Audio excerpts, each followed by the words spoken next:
Hello friends, இன்றைக்கி நம்ம சேனலில் என்ன பார்க்க போகிறோன்னா மிக மிக முக்கியமான ஒரு ஜோதிட தாள்களை தான் அதிரடியாக இந்த வீடியோவில் பார்க்க போகிறோம். அது மட்டும் இல்லாமல் ஒரு ஆன்மீக பரிகாரத்தையும் இந்த வீடியோவில் பார்க்க போகிறோம். ஸோ என்ன பார்க்க போகிறோம் அப்படிங்கிறத வாங்க இன்ட்ரோவில் ஃபஸ்ட்டு பார்த்துடலாம். 2026 ஆண்டுடைய முதல் மாதமான தை மாதத்துடைய முதல் பிறப்பு பார்த்திங்கன்னு வச்சுக்கோங்களேன், இந்த ஜனவரியில் வர இருக்குது. அதனுடைய சூத காலம் ஜனவரி 12க்கு பிறகு ஆரம்பமாக போகுது. 8500 ஆண்டுகளுக்கு பிறகு கிரகங்களுடைய சூப்பரான பார்வைகள் மூலம் ஒவ்வொரு ராசிக்காரங்களுக்கும் இந்த தை ஒரு சூப்பராக அமைய இருக்கு. அப்படி அமைய இருக்கக்கூடிய தாள்களை அந்தந்த ராசிக்காரங்க தெரிஞ்சு பயன்பெறணுங்கிறதுனால ஒவ்வொரு ராசிக்கும் என்ன நடக்கும் அப்படிங்கிறத ஷேர் பண்ணிகிட்ருக்கேன். அதில் இன்றைக்கி இந்த வீடியோவில் சிம்மம் ராசி நேயர்களுக்கு ஷேர் பண்ண போகிறேன். சிம்மம் ராசியில் பிறந்த நேயர்கள் இந்த ஒரு வீடியோவை ஸ்கிப் பண்ணாமல் பாருங்கள். உங்கள் ராசியை சேர்ந்த அத்தனை பேருக்கும் உங்களுக்கு என்ன மாதிரியான பலன்கள் கிடைக்கும், எப்படி தையில் நல்லது நடக்கும் அப்படிங்கிறது எல்லாமே இந்த வீடியோவில் நான் சொல்கிறத தெரிஞ்சு அதற்கேற்ப நடந்து பயன்பெறுங்க. ஜனவரி 12க்கு பிறகு நான் சொல்லக்கூடிய விஷயங்கள் எல்லாமே உங்களுக்கு எதிர்பாராதது பல சம்பவங்கள் நடக்க போகுது. ஸோ என்னென்ன சம்பவம் நடக்க போகுது அப்படிங்கிறத எல்லாமே நோட் பண்ணி அதற்கேற்ப நடந்து பயன்பெறுங்க. அதே போல் இந்த தையை வரவேற்கக்கூடிய விதமாக தை 1க்கு நீங்கள் செய்ய வேண்டிய சில முக்கியமான விஷயங்கள்லாம் இருக்குது. அந்த விஷயங்கள் என்ன, அதை எப்படி செய்யணும் அப்படிங்கிறதையும் உங்களுக்கு சொல்ல போகிறேன். அதையும் இந்த வீடியோவில் சிம்மம் ராசிக்காரங்க தெரிஞ்சுக்குங்க. எல்லாமே ரொம்ப யூஸ்ஃபுல்லாக இருக்கும். ஸோ இந்த வீடியோவை சிம்மம் ராசிக்காரங்க ஃபுல்லாக பாருங்கள். சிம்மம் ராசிக்காரங்க பார்த்திங்கன்னு வச்சுக்கோங்களேன், கரெக்டாக மகம், அப்புறம் பூரம், உத்திரம் 1ஆம் பாதத்தில் பிறந்தவங்களுக்கு நான் சொல்லக்கூடிய கணிப்பு கரெக்டாக இருக்கும். சிம்மம் ராசி இந்த நட்சத்திரத்தில் பிறந்தவங்க அனைவருமே வீடியோவை ஃபுல்லாக பாருங்கள். முதல்ல உங்களுக்கு கிரகநிலை எப்படி அமைஞ்சிருக்குங்கிறத சொல்லிடுறேன். கிரகநிலை எப்படி அமைஞ்சிருக்குங்கிறத தெரிஞ்சுக்குங்க. ராசியில் கேது, பஞ்சமஸ்தானத்தில் சூரிய, புதன், சுக்கிரன், செவ்வாய், கலஸ்தரஸ்தானத்தில் சனி, ராகு, தொழில் ஸ்தானத்தில் சந்திரன், லாபஸ்தானத்தில் குரு வகரத்தோடு இந்த மாதிரி கிரகநிலைகள் உங்களுக்கு அமைஞ்சிருக்கு. இதனோட அடிப்படையில் தான் ஆக்சுவலி உங்களுக்கு பலன்களே குறிப்பிடப்பட்டிருக்கு. ஸோ என்ன பலன்கள் பெறுவீங்கிறத பார்க்கலாமா வாங்க. உங்களுடைய தோரணையால் அனைத்து காரியங்களையுமே சாதிக்கக்கூடிய திறன் கொண்ட சிம்மராசி அன்பர்களே, நீங்கள் பொறுமையை கடைபிடித்தால் அனைத்து காரியங்கள்லையுமே வெற்றி தான். அதுவே வேத மந்திரமாக வைத்து செயல்படுங்க. இந்த 12க்கு பிறகு தடைப்பட்டிருந்த பணவரவு இதனாலேயே உங்களுக்கு சேரும். உடல் ஆரோக்கியம் கூட உங்களுக்கு சீராக மாறும். அதிக கோபத்தால் வீண் பகை உண்டாகலாம். ஸோ அதிக கோபப்படுவதை மட்டும் தவிர்த்துக்குங்க. அடுத்தவர்கள் விவகாரங்களில் கூட தலையிடாமல் நீங்கள் உண்டு உங்கள் வேலை உண்டுன்னு ஒதுங்கி செல்வது நல்லது. ஆடம்பர செலவுகள் நிறைய ஏற்படும், அதை குறைத்துக்குங்க. வாகனம் மூலம் கூட செலவு உண்டாகலாம். பயண சுகம் உங்களுக்கு கிடைக்கும், அதனால் பயணம் நிறைய மேற்கொள்ளலாம். அதுக்கப்புறம் தொழில் வியாபாரம் செய்பவர்களாக இருந்தீங்கன்னா கூடுதல் செலவை இந்த டைம் சந்திக்க நேரிடும். புதிய ஆர்டர்கள் கிடைப்பது வேகமாகும். தேவையான பண உதவி கிடைக்கலாம், அதனால் யூஸ் பண்ணிக்கோங்க. அதுக்கப்புறமா உத்தியோகத்தில் இருப்பவர்களுக்கு கூடுதல் பணி காரணமாக உடல் சோர்வு உண்டாகலாம். ஸோ சக ஊழியர்களோடு வாக்குவாதங்கள் தவிர்ப்பது நல்லது. அப்புறம் குடும்பத்தில் இருப்பவர்கள் சொல்வதை சாதாரணமாக எடுத்துக்கொள்வது உங்களுக்கு இப்போதைக்கு நல்லது.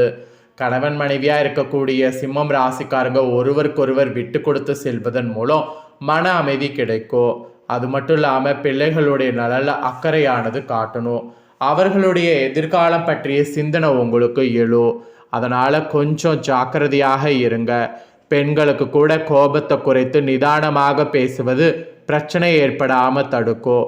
உடல் ஆரோக்கியத்திலும் கவனம் தேவை. செலவுகள் ஒரு பக்கம் கூடும். அப்புறம் கலைத்துறையை சேர்ந்தவர்களுக்கு விடாமுயற்சியோடு காரியங்களை செய்தீங்கன்னா சாதகமான பலன் பெறுவீங்க. பணவரவு உங்களுக்கு திருப்தி தரும். இதுவரை இருந்த தடைகள்லாம் உங்களுக்கு நீங்கும். எதிலுமே முழு முயற்சியோடு ஈடுபடுறது நல்லது. எல்லாவற்றிலுமே அப்பதான சாதகமான பலன் உங்களுடைய கலைத்துறையில் கிடைக்கும். காரியங்கள் வகையில் அனுகூலமாக நடக்கும். அப்புறம் அரசியல் துறையில் இருக்கிறவங்களுக்கு கூட புத்தி தெளிவானது ஏற்படும். மனதில் தன்னம்பிக்கையும் தைரியமும் அதிகரிக்கும். மனக்குழப்பம் மெயினாக நீங்கும். ராசிநாதன் சூரியன் சஞ்சாரம் பணவரவை அதிகப்படுத்தும். நீண்ட நாட்களாக இருந்து வந்த பிரச்சனை தீரும். அரசு மூலம் நடக்க வேண்டிய பணிகளில் இருந்த தொய்வுகள் நீங்கும். ஸோ மாணவர்களுக்கு பாடங்கள் படிப்பதில் அலட்சியம் காட்டாமல் இருப்பது நல்லது. விளையாட்டு போட்டிகளில் கலந்து கொள்ளும்போது கவனம் தேவை. ஸோ சிம்மம் ராசிக்காரங்க உங்களுக்கு இந்த மாதிரியான பலன்கள் தாங்க கிடைக்க போகுது.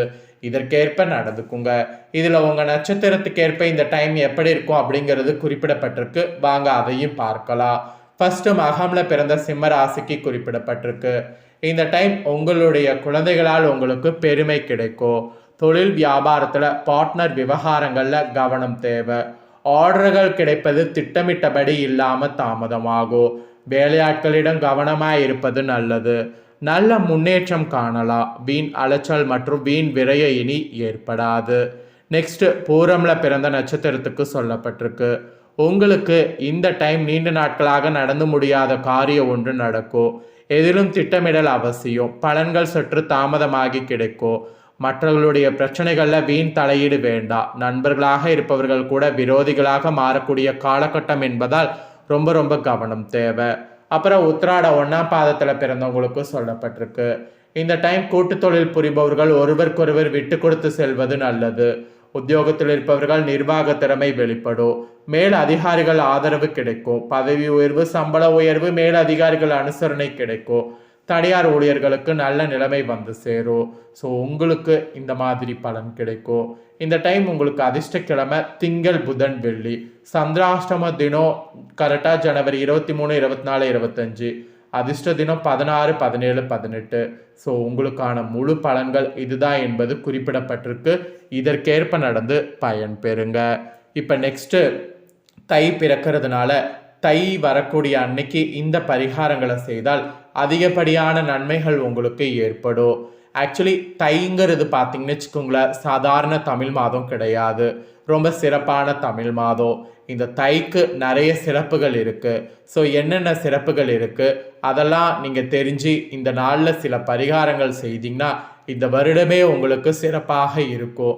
இந்த வருடமே சிறப்பாக இருக்க தைல செய்ய வேண்டிய பரிகாரத்தை உங்களுக்கு சொல்கிறேன். வாங்க அந்த பரிகாரத்தை இந்த வீடியோவில் தெரிஞ்சுக்குவீங்க. தை ரொம்ப சிறப்பாக இருக்க காரணமே சூரிய பகவான் தான். சூரிய பகவான் தனுசு ராசியிலிருந்து மகர ராசிக்கு பிரவேசிக்கக்கூடிய முதல் தினம் தமிழர்கள் திருநாளான தை மாதத்தின் முதல் நாளாக கருதப்படுது. இந்த தை மாதம் சுபகாரியங்கள் அனைத்துமே செய்வதற்கு ஏற்ற ஒரு மாதமாக திகழ்கிறது. ஆன்மீக ரீதியான சில செயல்களை செய்வதற்கு மிக சிறந்த மாதமாக தை மாதம் திகழ்கிறது. அந்த வகையில் சுபதினங்களான பொங்கல் மற்றும் அதனை தொடர்ந்து தினங்களில் நாம் செய்ய வேண்டிய சில தாந்திரிக பரிகாரங்களை குறித்து அதனால் ஏற்படக்கூடிய நன்மைகள் குறித்து இந்த வீடியோவில் உங்கள் ராசிக்கு பரிகாரமாக சொல்ல போகிறேன். தமிழ்நாட்டில் போகி, பொங்கல் திருநாள், மாட்டு பொங்கல், காணும் பொங்கல் தினங்கள் என 4 தினங்களுமே சுபதினங்களாக கருதப்படுது. தை மாதத்தில் சுப காரியங்களுக்கான முயற்சிகளை மேற்கொள்ள நினைக்கக்கூடிய உங்கள் ராசிக்காரங்க இந்த 4 தினங்களில் அதற்கான முயற்சிகளை மேற்கொள்ளலாம். மெயினாக இந்த தினங்களில் அன்னதானம், ஆடைதானம் போன்றவற்றை செய்வது உங்கள் ராசிக்கு சிறப்பான பலனை கொடுக்க வல்லதாக இருக்குது. வடமொழியில் மகர சங்கராந்தி என அழைக்கப்படக்கூடிய தை மாதம் முதல் தேதியில் தமிழ்நாட்டில் பொங்கல் விழா கொண்டாடப்படுது.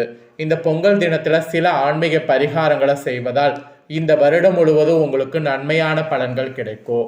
ஒருவேளை பொங்கல் தினத்தில் இந்த பரிகாரங்களை செய்ய முடியாவிட்டாலும் அதற்கு அடுத்து வரக்கூடிய மாட்டுப்பொங்கல் மற்றும் காணுப்பொங்கல் தினங்களில் இந்த பரிகாரங்கள் செய்வதால் நன்மையான பலன்கள் நிச்சயம் உண்டாகும்.